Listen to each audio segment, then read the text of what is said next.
Hello viewers, नमस्कार। Let's crack UPSC CSE के YouTube channel पर आप सभी का स्वागत है।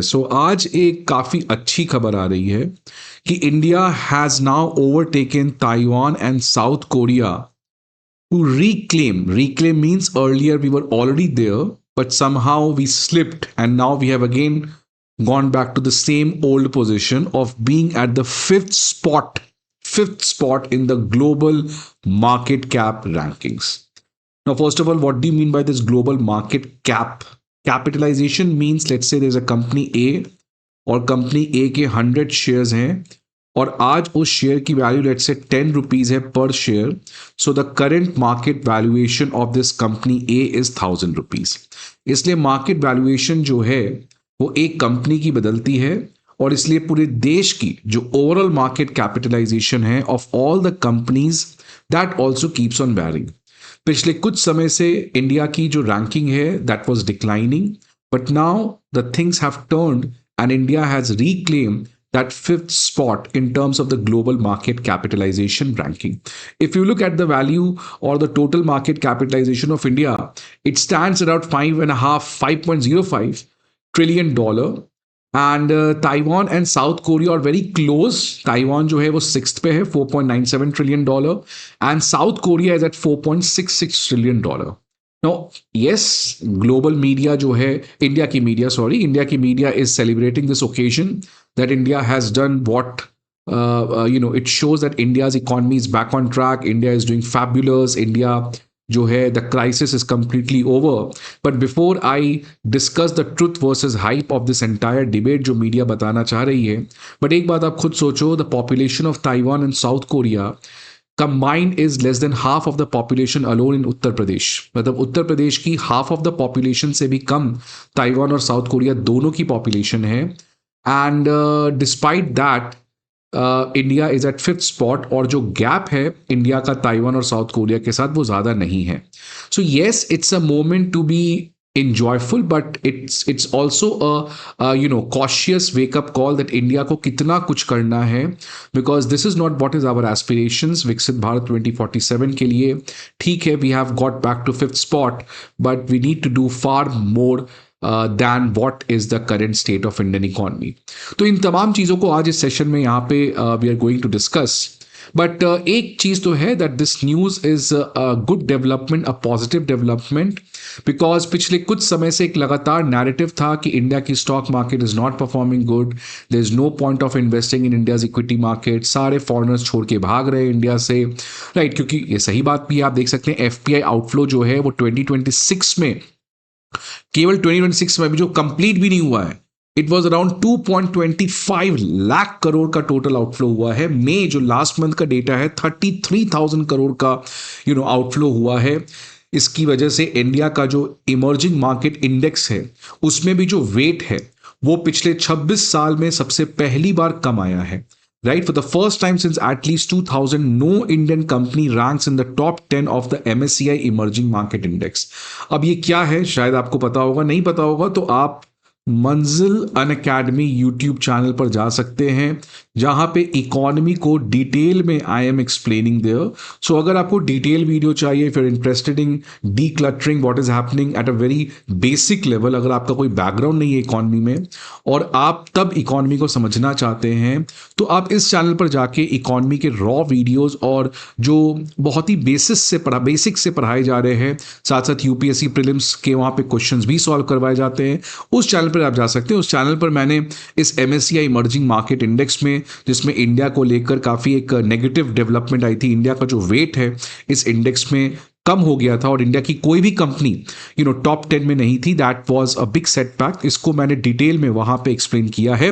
बट अभी जिनको वो नहीं देखने का मन है, आप बस इतना समझ लें कि एमएससीआई इमर्जिंग मार्केट इंडेक्स में हर एक कंट्री का एक वेट होता है। वो वेट कैसे डिसाइड होता है, उस कंट्री की इंपॉर्टेंस ग्लोबल इंटरनेशनल मार्केट में। इंडिया की जो वेट है उस इमर्जिंग मार्केट इंडेक्स में, वो इनफैक्ट ताइवान से भी कम हो गई थी। दैट क्लियरली शोज कि इंडिया की जो मार्केट है that is not performing good, and that is why India की जो वेट है इस इंडेक्स में ड्रॉप हुई थी।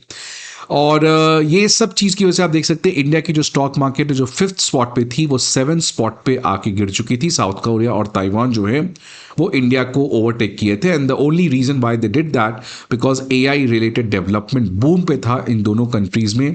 Taiwan was for semiconductor, South Korea was also for semiconductor as well as a software part of it. तो इसकी वजह से इन दोनों कंट्री में एक बहुत बड़ा बुलिश मार्केट देखने को मिला और इनकी स्टॉक मार्केट जो है वो बहुत रिकॉर्ड ब्रेक कर दी and that's what led to India की स्टॉक मार्केट जो है वहां पे प्रॉब्लम आया और हमारी 7th स्पॉट पे रैंकिंग आ गई।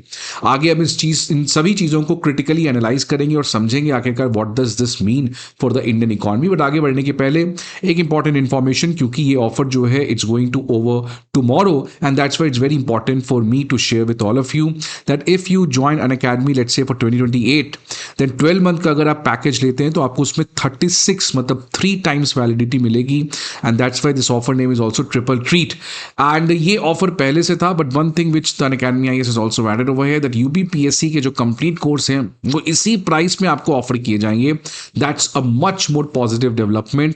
और इसके अलावा आप इसमें और स्कॉलरशिप ले सकते हैं। डिस्काउंट कूपन मेरा लगाएंगे आप SUJ50 तो you will get further 50% discount for joining these courses. अब ये जो खबर आई है जहां पे इंडिया 5th स्पॉट पे आया है that is a good development. India की मार्केट बाउंस बैक की है, ताइवान और साउथ कोरिया को हमने पीछे छोड़ दिया है और ये तब हुआ है जब पिछले कुछ समय से, कुछ दिनों से इनफैक्ट एशियन कंट्रीज की जो मार्केट है जिसमें कोरिया, जापान, ताइवान ऐसी कंट्री जो लगातार पिछले 2 साल से बूम पे थी उसमें एक करेक्शन देखने को मिला है।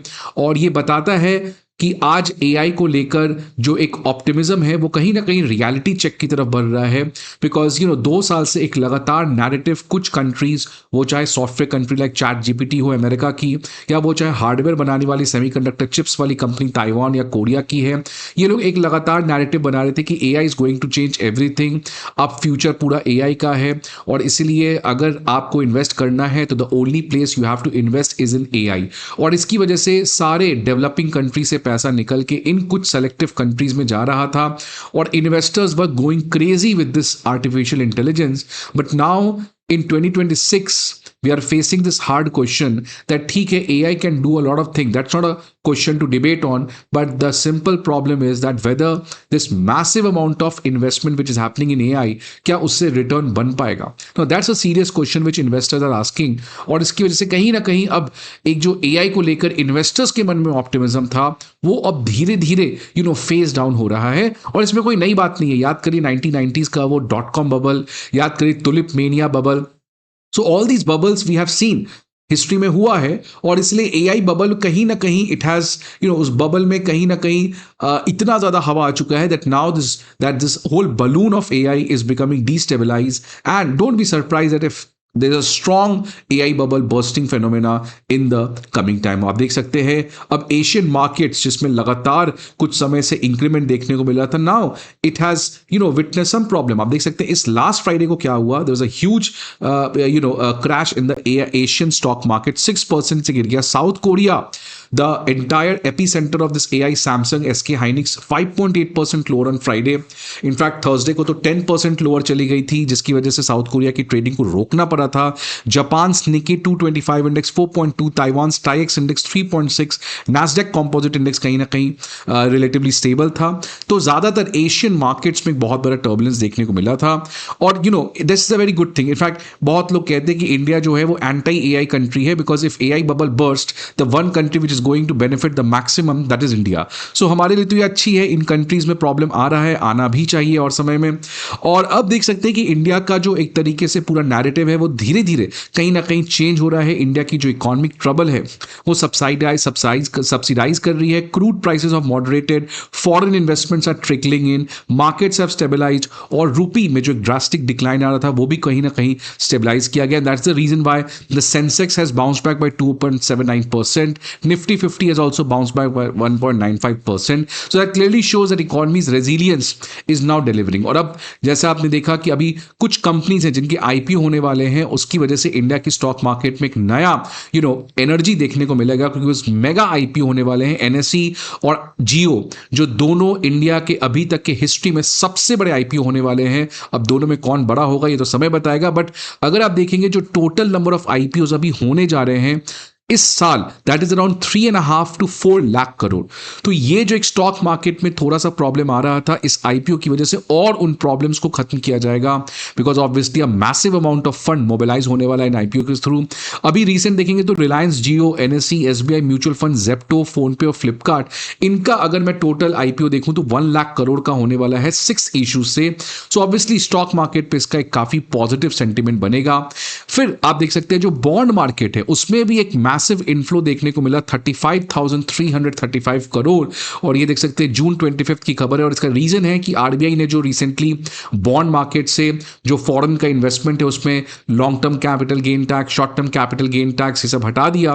That again has led to not only boom in the stock market, not boom, I would say that recovery in the stock market, but there is also a strong recovery which is happening in the depth part. FDI में भी same development आप देख सकते हैं, जून 22 की खबर आई, अप्रैल net FDI जो है वो $6.6 बिलियन पे आया है। ये एक महीने का डेटा है, 5 साल में सबसे ज्यादा डेटा है, $6.6 billion, which again shows it's a good thing. आप देख सकते हैं नेट एफडीआई लगातार कुछ समय से नेगेटिव हो रही थी, उसके बाद ये बाउंस बैक की, but again it drastically decline, but now it has bounce back to a very strong level, जो पिछले 5 साल में ऐसा कभी देखने को नहीं मिला है। और इन सभी चीजों की वजह से गोल्डमैन सैक्स जो है उनका कहना है कि इंडिया की जो ग्रोथ है, जो उन्होंने पहले 6.6% पे कट डाउन किया था, now they have increased. Now this is the first increment happening तुरंत ही, अभी तो मिडिल ईस्ट वॉर तुरंत रुका ही है और हमारा ग्रोथ फोरकास्ट को 6.8% पे होया गया है। और जिस तरीके से अब मिडिल ईस्ट स्टेबिलिटी की तरफ बढ़ेगी और सीज फायर जो है वो अच्छे से इंप्लीमेंट होगा, so again India might grow at 7.2%, which is decent considering कि आप किस वर्ल्ड में जी रहे हो, और उसमें अगर 7% पे ग्रो कर रहे हो, सो yes, that's not a very good development, that's not a very good growth, but considering the whole uncertainty, volatile world economic order, growing at 7% is a decent thing which India needs to do. But इन सभी चीजों में हमें ज्यादा नहीं समझना चाहिए, we should not be over happy, because still the problem is there, the problem is not subsidised.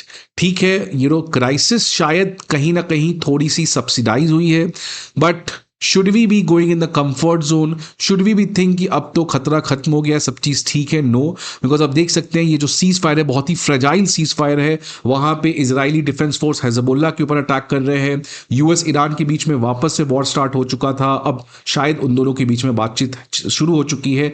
But एक बात तो श्योर है that when you have leaders like Trump, when you have leaders like Netanyahu, these people are so selfish that they can choke the entire world economy just for their own narrow selfish interest. So that's why इनकी वजह से world पे काफ़ी ज़्यादा problem होगा, और साथ ही साथ इंडिया में भी डोमेस्टिकली हमें बहुत कुछ रिफॉर्म्स लाने पड़ेंगे if India needs to really have this. हमें अपने फॉरेक्स रिजर्व जो $670 बिलियन पे है, we have to raise it to a minimum of $1 trillion, तभी एक्सटर्नल सेक्टर में स्टेबिलिटी होगी। बैलेंस ऑफ पेमेंट आपने देखा इस साल डेफिसिट में था $30 बिलियन का, उसको हमें ठीक करना होगा।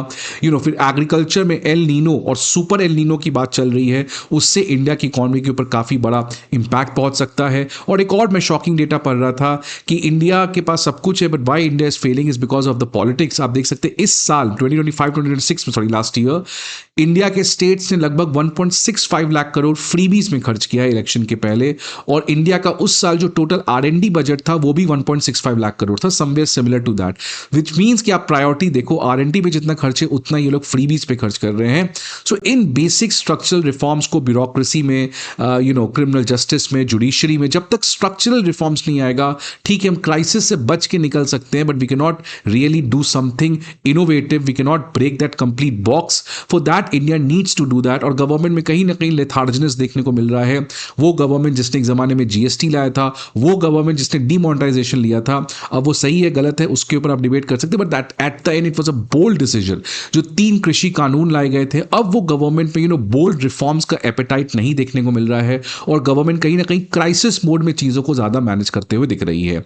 इसीलिए although it's a somewhere positive development, but a lot needs to run. Let's see what the Modi government does. Thank you for watching this. See you again in some other video. Till then, goodbye and take care.